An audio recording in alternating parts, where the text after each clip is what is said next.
Assalamualaikum warahmatullahi wabarakatuh. Sampurasun mugia rahayu sakuning dumadi memayu hayuning bawono rahayu rahayu rahayu.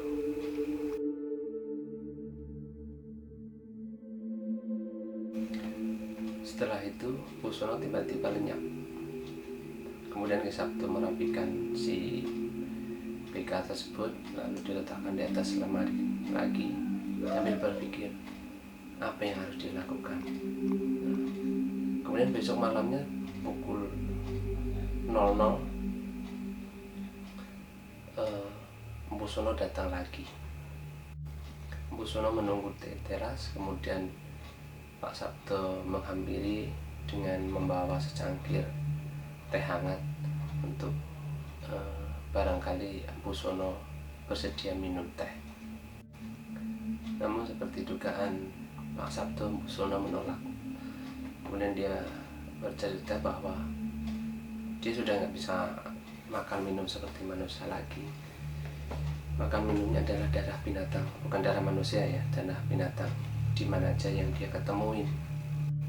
Lalu Pak Sabdo bertanya, kenapa Busono bisa seperti ini dan kira-kira tahun berapa beliau hidup.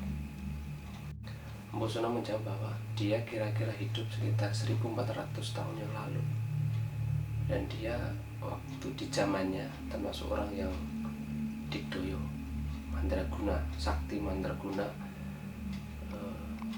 yang linuwe. Nah, karena kesaktiannya tersebut Busono merasa takabur terus sombong, dan dia tidak percaya lagi kepada Sang Hyang Wisesa atau Tuhan yang menciptakan alam raya ini. Di situ Pak Sabdo berpikir, apakah karena dia hidup 1400 tahun yang lalu, maka sekarang badannya tinggal kecil 5 cm? Apakah dia menyusut? Nah, itu juga belum diketahui jawabannya. Mungkin seperti itu. Kemudian Ki Sabdo baru coba memberanikan diri untuk bertanya, kenapa Busono tidak meninggal sampai saat ini. Nah, di situ Busono menjawab bahwasanya hingga saat ini dia tidak bisa mati karena dia pernah ke Gulang itu belajar atau mendalami ilmu keabadian. Namun sekarang keadaannya tersiksa, dia tidak bisa makan kecuali darah yang menjijikan tadi. Menurut dia menjijikan, dan dia tidak bisa mati. Bumi pun menolak, jasadnya tidak bisa hancur, makanya mengecil, menyusut.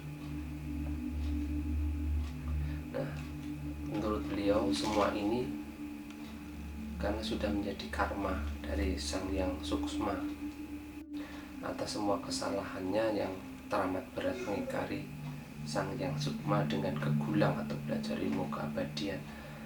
Jadi setiap hari tiada henti Busono ini hanya memohon ampun kepada Sang Hyang Sukma untuk bisa mati dan jasadnya diterima di bumi. Nah, kemudian Ki Sabdo bertanya, nah, saya harus ngapain, Ki? Kemudian Busono menjawab, kalau berkenan istri Aden yang bisa menolong saya untuk menyempurnakan saya dengan cara memohonkan ampunan kepada Sang Hyang Wuhud agar dia bisa mati. Nah, kemudian Ki Sabdo menjawab, baiklah Bu, kami akan berusaha menolongmu, tetapi semua tentunya tergantung kemurahan Gusti Allah. Nah, di situ Busono agak kaget itu. Allah itu siapa? Ki Sabdo bertanya, lah Busono nggak tahu siapa Allah. Allah itu Tuhan yang Maha Kuasa yang menciptakan alam seisinya ini. Kemudian Busono menjawab, oh, di zamanku dulu belum ada. Kita tahunya hanya Sang Hyang Widiwasa, Sang Hyang Sukma, dan lain-lain. Hanya beda penyebutan menurut Mpu Sukma, tapi yang dimaksud adalah sama, Tuhan Yang Maha Kuasa. Namun setelah itu tiba-tiba Mpu Sono menghilang, lenyap. Nah, di hati Ki Sabto agak nyesal, kenapa saya tadi nggak nanya apa hubungannya Mpu Sono dengan rubuhnya rumah ibu yang ada di seberang gitu. Nah, belum sampai selesai dia berpikir, tiba-tiba ada sesuatu di belakang, ada rasa merinding mungkin seperti itu. Kemudian Ki Sabto berbalik, nah di situ ada Mpu Sono. Lalu Mpu Sono memberi jawaban bahwasanya dia itu dulu dipelihara oleh suaminya si ibu yang punya rumah yang ada di seberang rumah Pak Sabto, dan waktu itu dijual ratusan juta kalau nggak salah, dan hasil penjualan itu dibelikan rumah yang sekarang ambruk itu.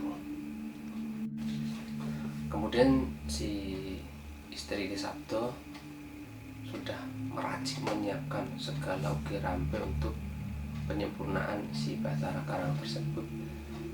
Dan di situ Ki Sabto tidak tahu apakah doanya apa, rapalannya apa. Dan di hari Senin itu akhirnya dilakukanlah penyempurnaan atas dengan doa-doa atau rapalan-rapalan yang istri Ki Sabto yang tahu.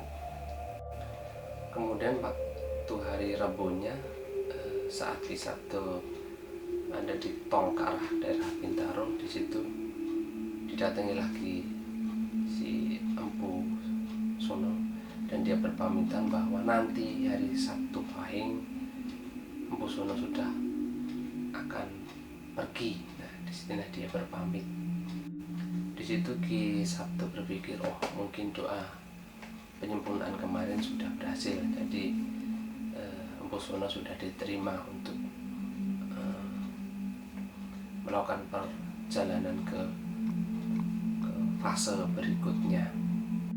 Nah, untuk sedikit informasi bahwa untuk kalangan tertentu di Sabtu Pahing itu menurut informasi bagus untuk penyempurnaan sejenis jenglot, Bathara Karang, dan lain-lain. Nah, di hari Sabtu Pahingnya pukul 20.00 Ki Sabto merasakan ada kehadiran Mpu Sono. Kemudian beliau keluar, ternyata di taman sudah ada Mpu Sono menunggu di bawah pohon yang agak gelap, tidak kena sinar lampu.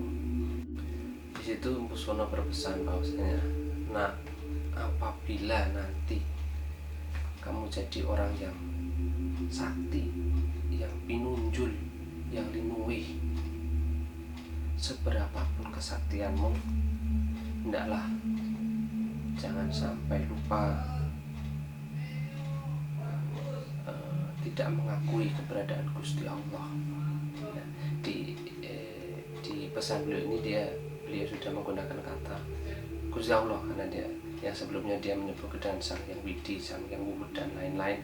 Kali ini dia menyebutkan dengan kata Gusti Allah. Nah, maksud tambah pesan beliau bahwasanya apalagi sampai kegulang atau belajar ilmu keabadian, yang mana karena kegulang ilmu keabadian itu Mpu Sono mendapatkan karmanya, sehingga dia tidak bisa meninggal dalam ratusan tahun dan tersiksa, setiap hari hanya mohon ampun untuk bisa meninggal. Tapi sampai dengan bertemu Ki Sabto dan istrinya ini yang sudah berumur 1400 tahunan, beliau belum bisa meninggal.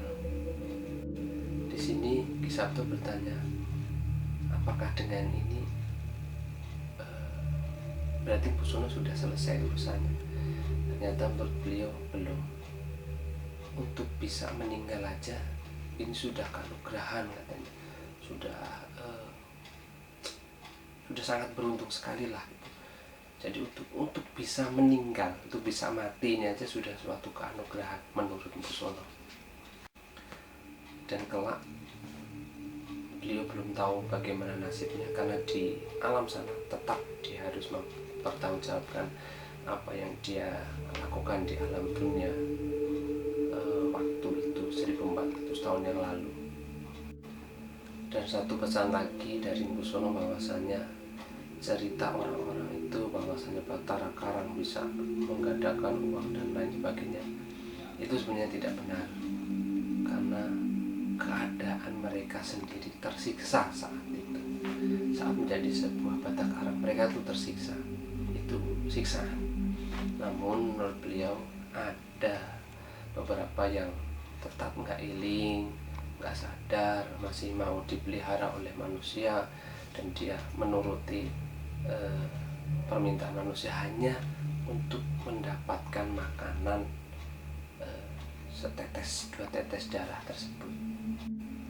Dan sebelum beliau pergi, beliau menyampaikan lagi, jadi orang yang selalu eling dan waspada, jangan sampai menjadi manusia yang adikang, adigung, adiguno, sombong kepada Gusti Allah, yang akan berakhir hanya pada penderitaan.